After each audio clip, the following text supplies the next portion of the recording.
Okay, now we're going to go to part 2 of developmental psychology. And here we're going to take a different approach than we did in the beginning, where we looked at some of the earlier stages in cognitive development. And now we're going to look at socialization. Now this is taking a page out of sociology, but developmental psychology is saying, so if in part of our development of human beings, it's part of our relationship within families, in terms of helps us to develop into fully functioning adults, then socialization becomes an important feature. And so we're going to touch in on that. We're going to look at Erikson's theory of psychosocial development, so the stages of our psychosocial development as Erikson had done through his research. And this goes through all of our life, the different stages. Then we're also going to look at attachment patterns that we find in infants. Infants have 4 basic styles or patterns, if you will, of attachment. We're going to explore that. And we're going to explore 4 styles of parenting. Now, when we look at these sorts of things, it's going to be about how do these things play upon one another. And then we're going to look at the role of peers in our development. You know, how do our friends, as we grow up, affect who we become and how we develop as full human and functioning human beings. And then lastly, we're going to look at Kohlberg's levels of moral development. And again, this will all be in your textbook.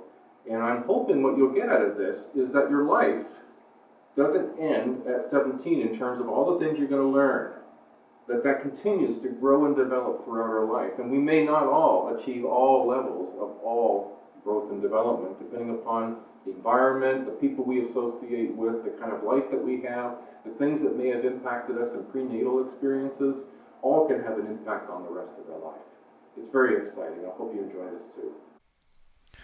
Okay, we're looking at socialization to begin, and socialization is a process of learning socially acceptable behavior, attitudes, and values of whatever society you're living in. And socialization occurs with a variety of different things. It could be with your family, your friends, the place you work, your education place, and all sorts of things in social world. Now, this whole notion about social relationships is kind of related to some of the material that Erikson's theory on psychosocial development. And in his process, he was interested in the individual's progress through what he would describe as 8 psychosocial stages. And each one is defined by a conflict that involves the individual relationship with the social environment. So every one of these stages will be something versus something else. And this is done based on the years in which we live. And so it's a conflict between 2 things. We could either, and it's not as black and white as it appears, like one will happen or the other will happen. You know, one of these 2 things will win. And there's a lot of gray area, of course, in between. And each stage, each must be satisfactorily developed for health to occur successfully. And the stages are named for a series of alternative basic attitudes. Adult personality foundations are laid in these in 4 childhood stages. So when we start off with this, what we've got, the first is trust versus mistrust. And this happens in the first year of life. And this depends on the degree and regular care, love, and affection that a child receives from the mother or primary caregiver. Basic trust is the cornerstone of a healthy personality. A child that's left to cry overly and not attend to their needs, doesn't need to be fed, doesn't need to be changed, doesn't need to be comforted and held, can build a mistrust in caregivers. And this can have a huge foundational impact on the rest of the development of that child's existence. And so it's a very important first one. It's not just black and white as this. And it's not that that a child crying is bad. There is this sort of recognition of taking care of the quality, regular care, demonstrating regular love and affection to the child on a regular and ongoing basis. That child will have a foundation of trust. Now the second stage is called autonomy versus shame and doubt, and this happens between the ages 1 and 3. And here we're is where children start to demonstrate some independence. We often describe the twos as the terrible twos, but really what they're trying to do and what they're stretching their wings about is independence by saying no. You know, the physical and mental abilities start to develop, and they want to take more responsibility or have more independence, if you will. The third stage is initiative versus guilt. This is between ages 3 and 6. And here they take more initiative in activities. They start to make plans and plan tasks, and all the while developing more of these motor skills that are important for later life. And then the fourth stage is industry versus inferiority, and this happens between 6 and 11 years old, where children begin to enjoy and take pride in their accomplishments. A sense of inferiority can develop if a child is rebuffed by parents or teachers.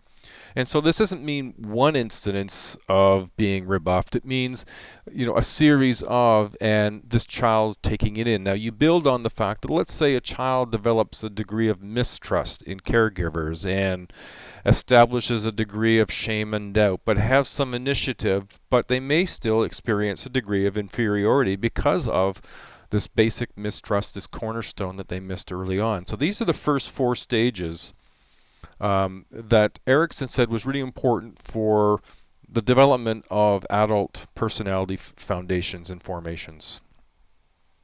And so if we move into his second four, we see it comes up with an identity and role confusion. This is between 11 and 22, so in our teens in particular, where identity crisis should lead teens to ideas of how they fit into the adult world. And you probably recall this period as being somewhat confusing. Where do I fit? Am I a child? Am I an adult? I want to be an adult, but people seem to be treating me like a child. And so this identity crisis period. And a healthy identity leads to the next stage. Intimacy and isolation. This is between 22 and 40, where what's really occurring in most adults around this time is to find a life partner. It may not be our primary objective, but at some point in this period of time, we are looking for someone to share a life with. And this is not just about a life partner, but it's also about accepting and acceptance of us. And so this is an important developmental stage, if you will, in terms of what human psychosocial development includes. Now, between 40 and 65, we enter into what's called generativity versus stagnation. And here, the focus is to, and the desire is to guide the next generation to take on a particular important role beyond yourself. Parenting, teaching, mentoring. And then the last stage is ego integrity versus despair. And this is the 65 and over, where, looking at your life, facing it, accepting the life that you've had, and in preparation for facing your ultimate demise at some point in the future. And not to feel despair about it, but to feel a certain amount of strength out of what you've accomplished and what you've done with your life. Now, to fall back into the child's world again, what we're going to enter into is what's called these patterns of attachment that children have. And there's four various ones. Parents are the first bonding agent with children. It's the first social arrangement that children have. And human newborns are the most helpless and dependent of all animal species. But what is it that promotes this bond, this attachment between a child and a caregiver? Well, some of the work that was done by Harry Harlow, and you'll find this in your textbook about Reese's monkeys, and I would encourage you to look at that, because one of the things that came from it was this notion around contact comfort, that comfort supplies, a bodily contact develops attachment. Who provides nourishment is not as important as the contact comfort, the need for love, comforting, and the monkeys in this experiment were very, they demonstrated the importance of comfort over even nourishment. Now the chart you see there breaks down the four groups and looks at what a description of what this means in terms of a child's ability to create attachment with caregivers. Now, in addition to this, the father-child relationship has taken on a different perspective in terms of developmental psychology, insofar as historically it really hadn't been a role that was well defined in terms of child growth and child health. Aside from, the father works and brings in money and provides. It can be the role can be as responsive as mothers. Attachment can be just as strong. Many enduring positive influences on children come out of their relationships with their fathers. Children who regularly interact with their fathers tend to have, and this has been research based, and it's not to say that children who don't have their father in their life don't have these. It just says that having fathers in their life along with their mothers, that this relationship with the father brings about higher IQs in some cases, that they do better in social relationships, they cope with frustration better, persist longer in solving problems and are less impulsive, engage in more exciting and arousing physical play, and mothers are more like the cushion against overstimulation and injury, are more supportive of a child's confidence and identity development. Fathers remain further away, allowing for more individual exploration and contact with novel situations.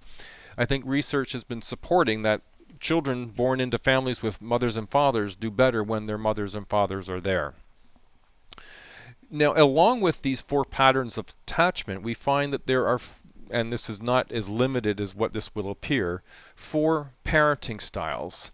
The process of learning socially acceptable behavior, attitudes, and values, this comes from our parents initially.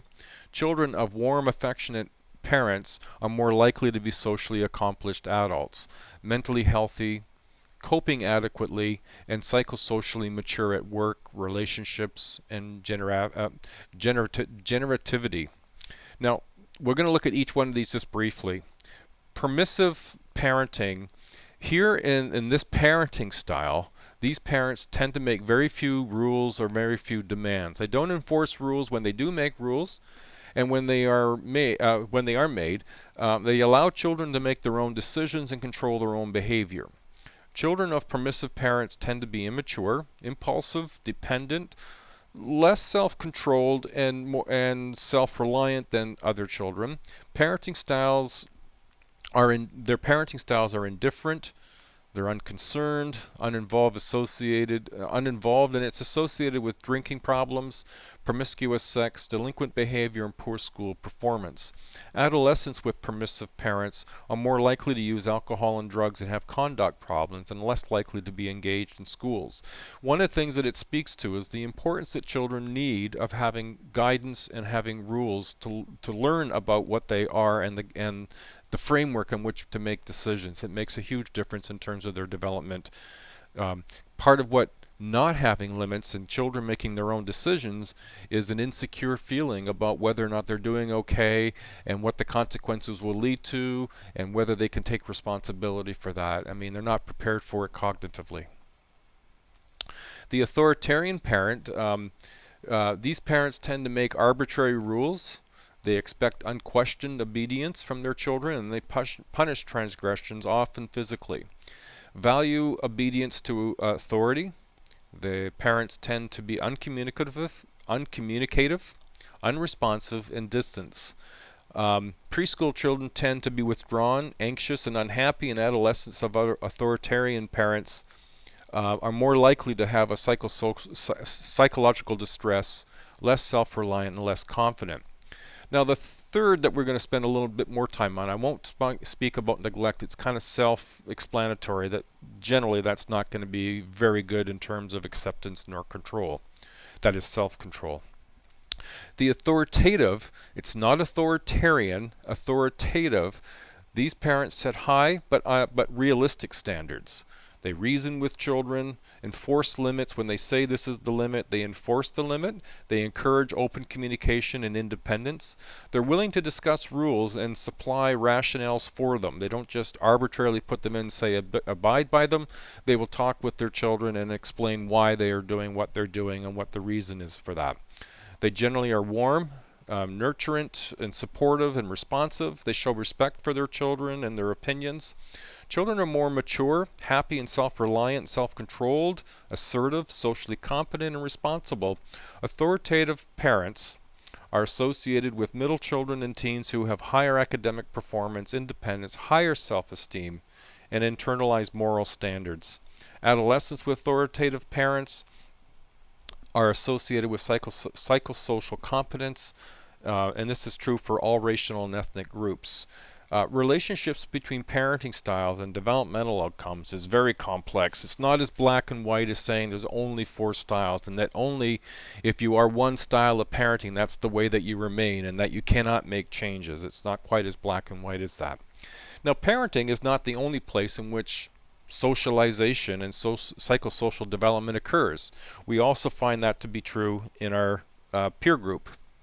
Friends can be a vital source of emotional support and approval. Adolescents try out different roles and observe reactions with one another, provide a standard of comparison for evaluating their own attitudes and developing their social skills. They receive reinforcement for undesirable behaviors and desirable behaviors associated with peers using tobacco and alcohol and other substances. When parenting approaches are adapted to a teenager's behavior and their peers and their peer associates, their influence can be counteracted negatively.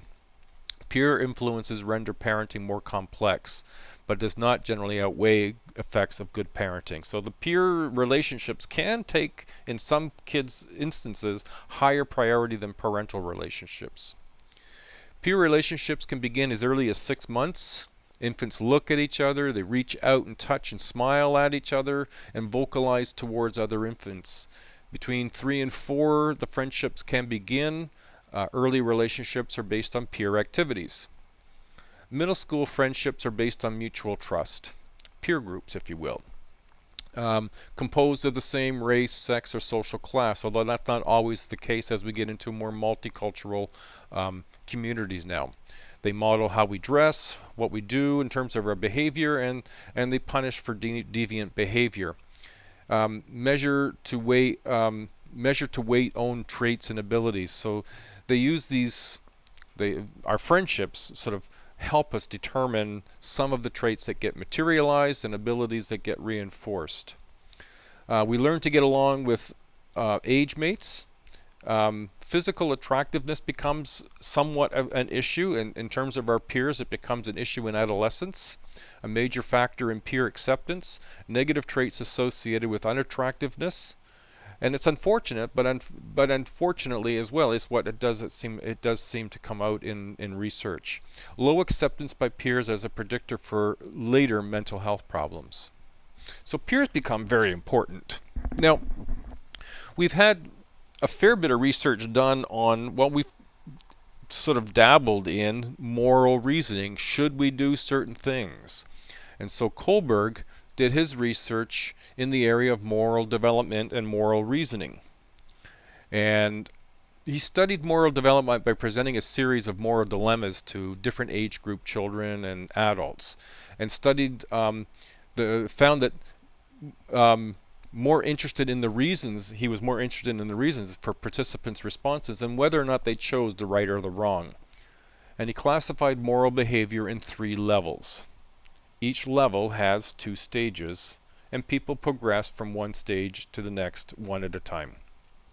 So we'll start with the first. The pre-conventional, this is about moral reasoning, and it's based on physical consequences of a particular act.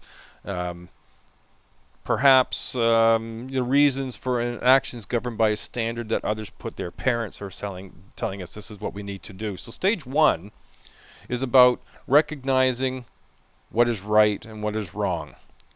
Right is whatever avoids punishment. Wrong is when we are punished. And so this first stage is sort of determining and gaining a moral compass about what's right and what's wrong.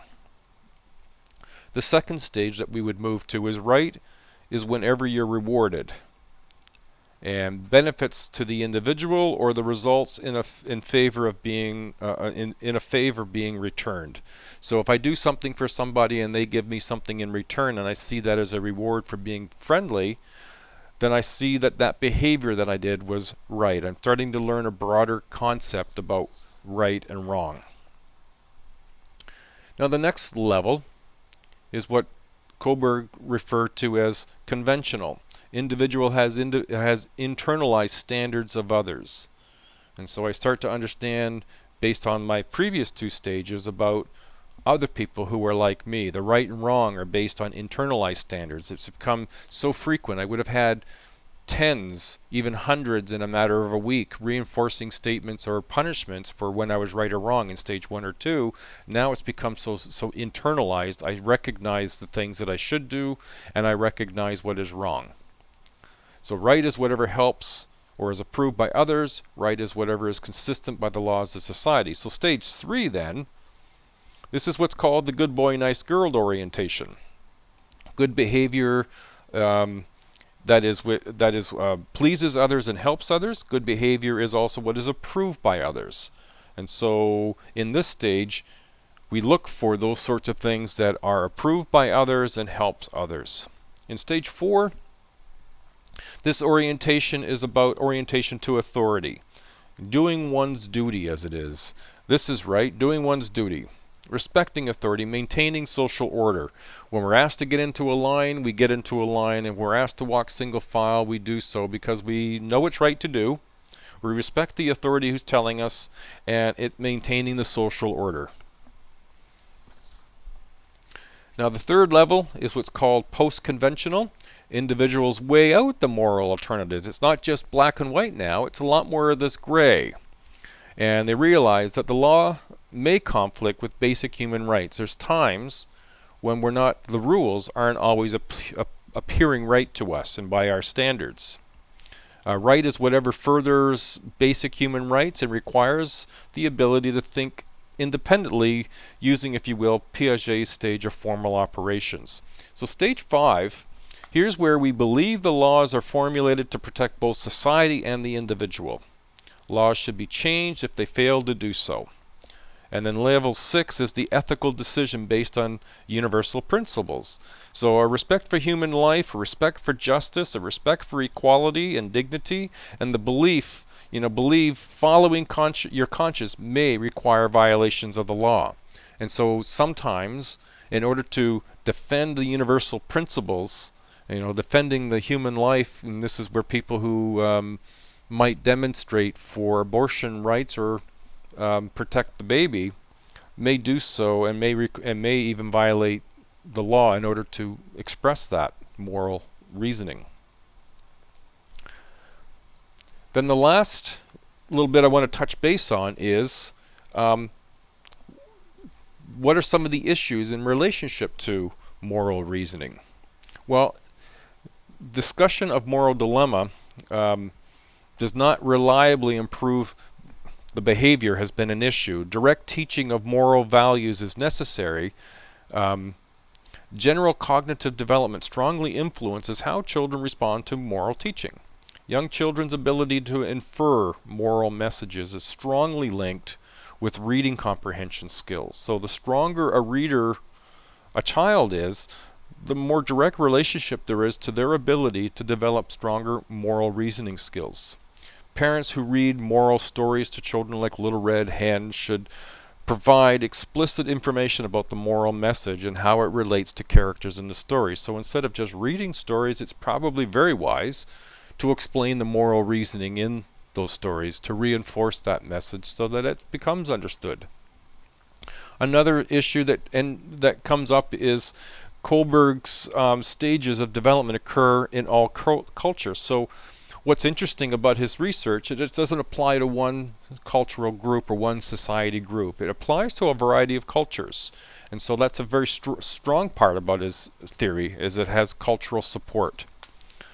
And lastly, but interestingly, Gillian, a researcher, asserts that there's sexual bias in Kohlberg's work. Research did not include women, nor did it include mercy, compassion, love, or concern for others.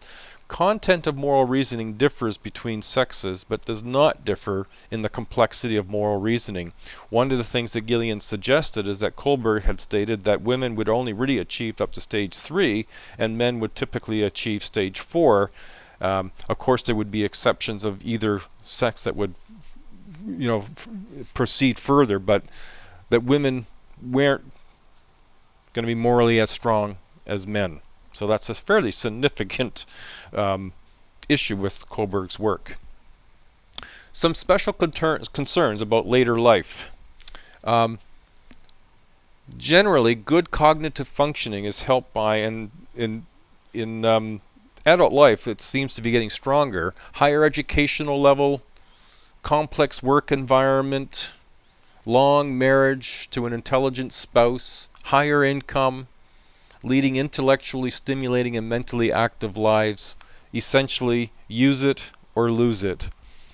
Later adult is becoming a very different time than it once was. We find people are healthier, stronger, more focused on living a long life, and are living longer lives.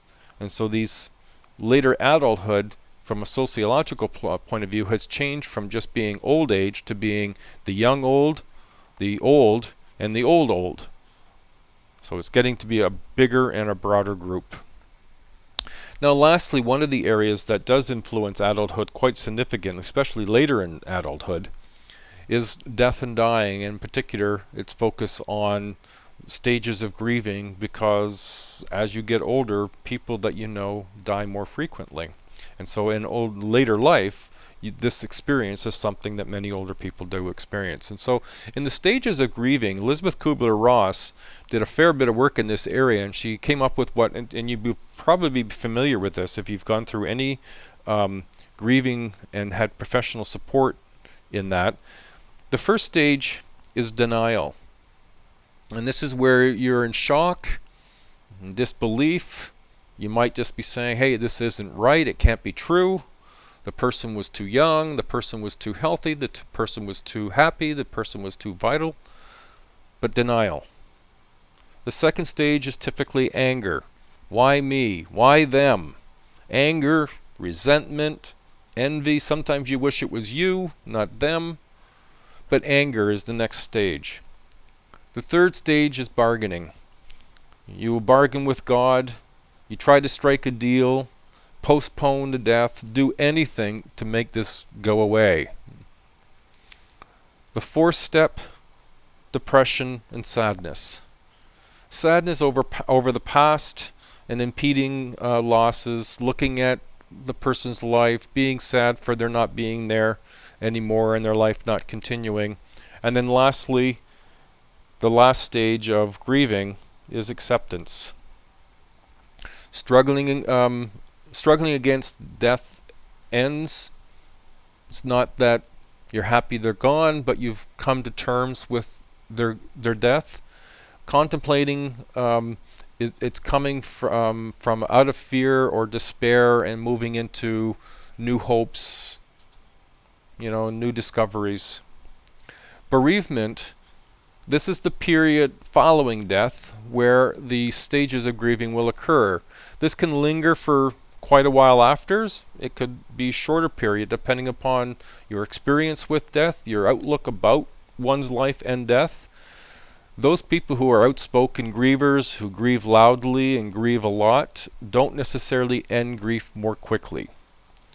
There is what's called a dual process of coping. This is where there's periods of grieving and periods of relief. So with the hemming and hawing, it's almost healthier to grieve and then relieve, grieve and then relieve. This can be an effective means of coping with the loss of a loved one. Okay, then this does end our chapter on development. I hope you found it interesting. Do remember to go through your textbook, make notes, put in sticky notes to prepare for the next test. I hope you did well on this test. Thank you very much. Bye now.